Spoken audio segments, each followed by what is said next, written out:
Hello, welcome to Virtual Concert Hall's live music channel. My name is Chris Au, and I have with me the co-founder of Virtual Concert Halls, Dr. Anna Ouspenskaya.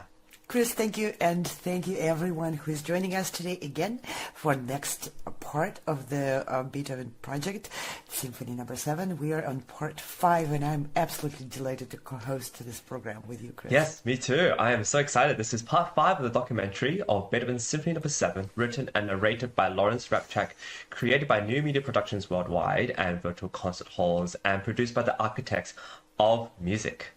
And I want to thank all the collaborators of this program and many other programs, and many special thanks to Steve Robinson, who is the producer of this films for Beethoven 9 Symphonies, Magnificent 9. This is all fueled by our passion to connecting musicians and audiences in live programs and many other programs, including these films, from around the globe.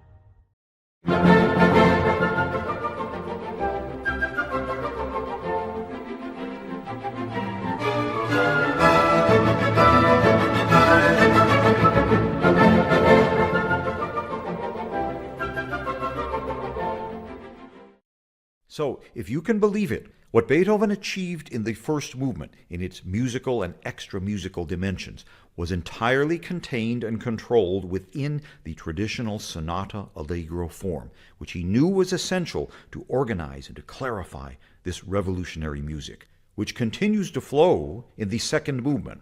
But immediately the tone and character change in a major way. Actually, it's in a minor way, a single A minor chord in the woodwinds and horns. Rather stark, coming after so much dynamic energy. All rhythmic motion is now suspended, the chord beginning forcefully but dying away. And this single A minor chord connects with the first movement, since the lowest note in the voicing of this chord is an E in the second French horn. A standard position A minor chord would have A in the bass. But here the low E dominates. The same E that was the center of cosmic activity in the first movement. And here it leads seamlessly to the theme of the second movement, also on E, played by the cello.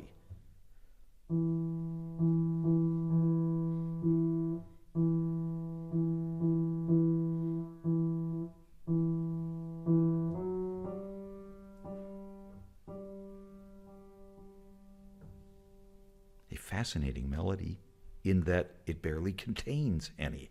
It's almost entirely rhythm, other than that minimal shift from E up to G. It's as minimal a theme as could possibly be imagined, just like in the first movement, served primarily as matter, as sound, a basis to articulate rhythmic motion. That same note, E, now in the second movement theme, comes very close to recreating the same phenomena. But this time Beethoven doesn't leave us stranded in the void. So by the addition of simple tonic harmony and dominant harmony, this becomes this.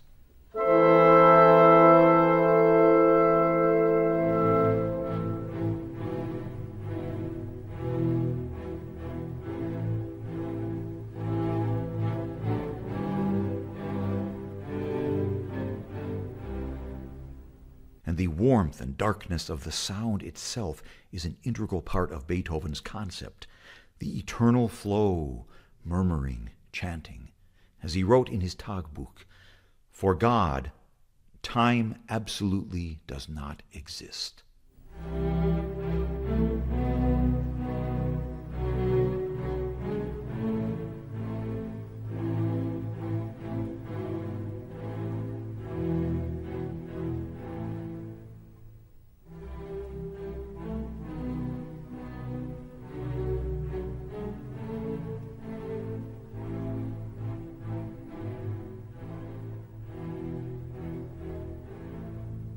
And I hate to intrude here with technical formalities, but this second movement is often referred to as a theme and variations, and what we've just heard is the first statement of the theme. Actually, there's very little variation in this movement since the theme rarely changes. Its key, its character, phrase structure remain the same, probably accounting for the movement's popularity with audiences, beginning with the fact that it was encored at the Symphony's 1813 premiere. And you notice that the second section, the second half of the theme, is repeated, starting in C major to B major to B minor to A major, back to A minor.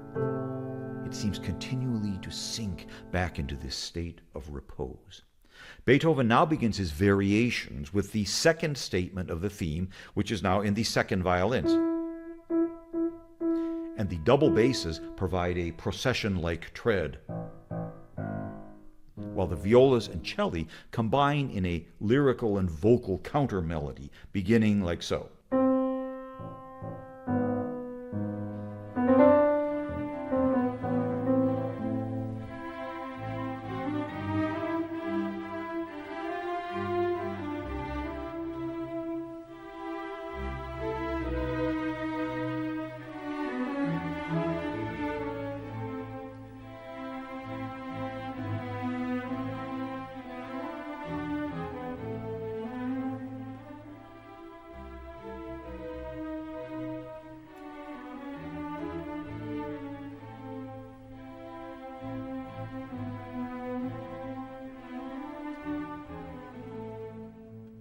And that is the essence of this movement. The theme in two halves,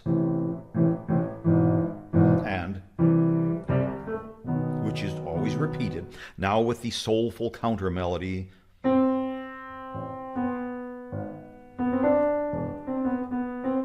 Added.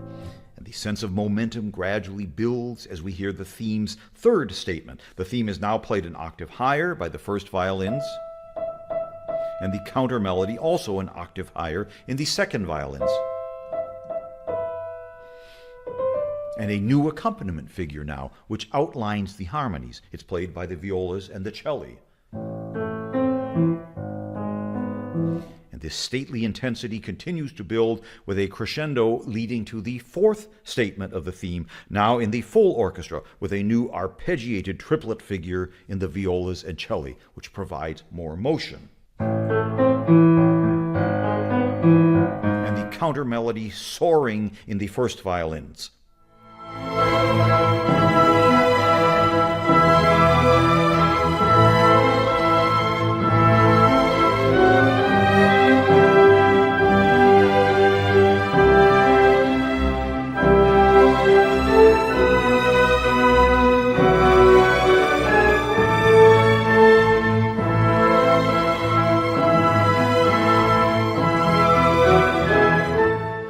So there's really no actual variation occurring here, only an increase in orchestral detail and accompanying figuration.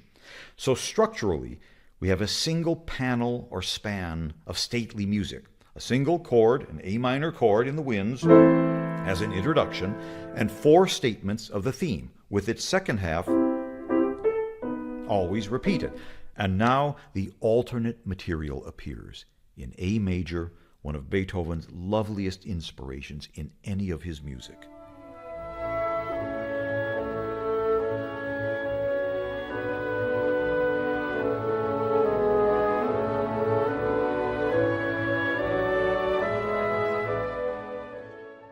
So we have a simple, gorgeous new melody in even quarter notes played by the clarinet. It's interwoven with a gentle triplet pattern in the violins. And when I've conducted this work, I ask the violins to play this passage out as if they are the melody, because the violin line is so expressive. Here's the subdominant chord.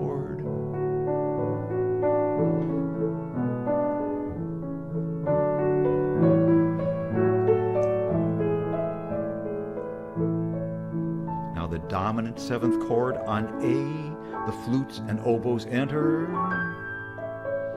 It's serene, it's radiant, streaming from above. A chorale-like bass takes us right to E major. My piano playing is a poor substitute for this.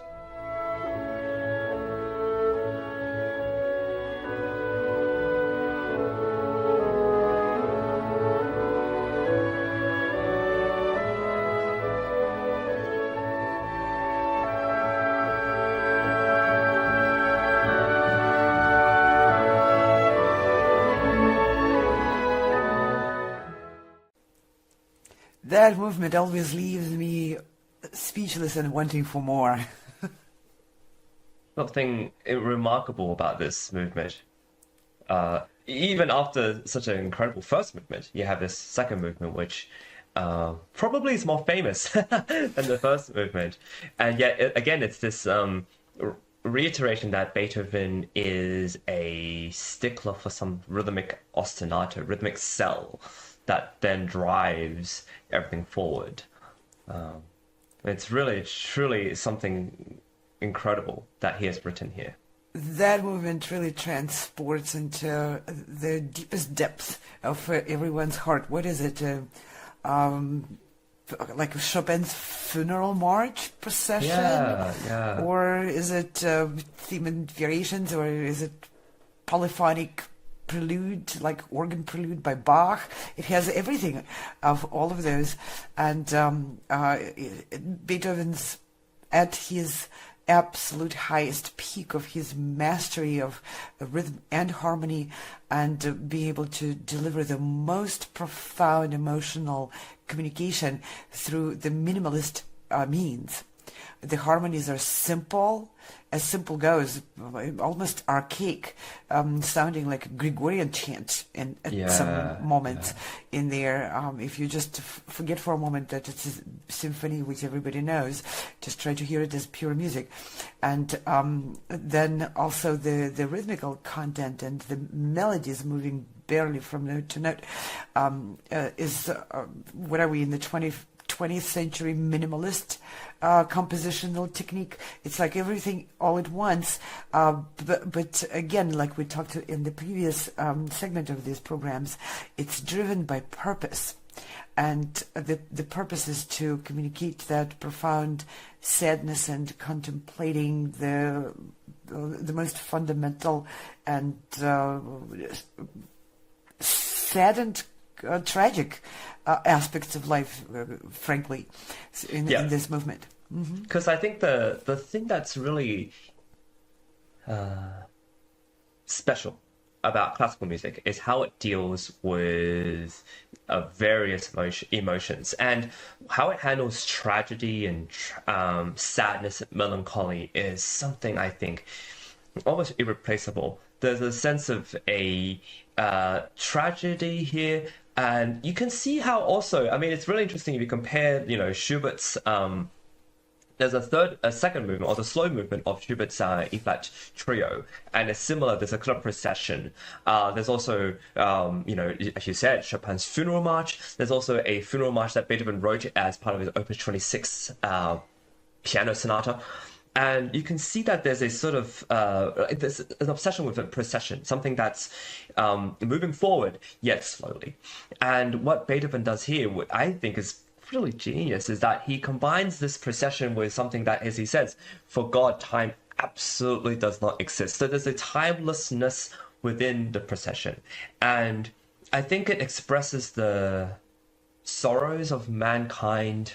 And I don't really think I'm exaggerating when I say that, because I think he really encapsulates that within his world of, let's say, he's, by now completely deaf. He's reading and thinking about all these things within his life, as well as within our humanity. And he's condensing it within something that he can fully express within the symphonic medium. Because how much bigger can you get, right? Like, short of writing something which Saint-Saëns did, for organ and orchestra, and then later on, Beethoven said, okay, let's how do we get bigger? Let's put a choir in there, And so, short of doing something like that, this is as big of a medium as you can get. and something that conveys such depths within within our art form I just think it's just remarkable. And Bernstein talks about this sort of movement, interestingly, and we might do a little reaction video of it sometime or something where Bernstein's talking about this video, which I think is fascinating because he says that the melody isn't anything significant. The harmony, like you said, isn't something significant either. There's something crazy about what he's doing harmonically. And the rhythm, yeah, it's significant. But it's how he puts everything together that's really significant. How he puts all the elements of music writing into something that's not just memorable and unforgettable, yet also deeply moving. And I think that's the genius of Beethoven. And like you said, this minimalism of like what can I take out? You know, in great art is you get to a point where what can I take out? What can I remove? Until I've condensed it to exactly, I've distilled it to the purest form of what it could be to express or what I want it to express. I think that's where this is a true exemplary form of Beethoven's genius. I can't find any other words to describe this. I think it's... Yeah, and I also find this particular movement of a symphony is one of those rare compositions in all of the literature for symphony orchestra, where the orchestral musicians truly can be united as one. Yeah. It's the way it's written and the way the melodies complement each other. There's several themes in there, but it's very hard for composers to make write the melodies in such a way that they can exist as unique, its own voices, yet be combined in the chorus of individual voices which work together. So in this particular symphony, together with the absolutely incredible orchestration of it, I've heard that symphony conducted by my own father and by many other conductors, and in many different settings. I love that symphony. It's my favorite of Beethoven's, even over the ninth. So I go to hear it whenever I get a chance, live performed by various orchestras. And what strikes me is observing the musicians in the orchestra finally at the end of the first movement going like, whew, now we are into the real thing. Yeah. Here comes that second movement where there's no question of, I might like this or I might not like the theme which is given to the second flute, but I have to play it anyway. So in this movement, everything is just absolutely so perfectly joined together that there's no resistance in playing it. And I think that it just flows into the hearts of both performers and the audiences unrestricted. It's one of those pieces where they're so pure and so beautiful and so intimate and intelligent and all of those at once that it's just a collective experience to be part of that symphony being performed over and again.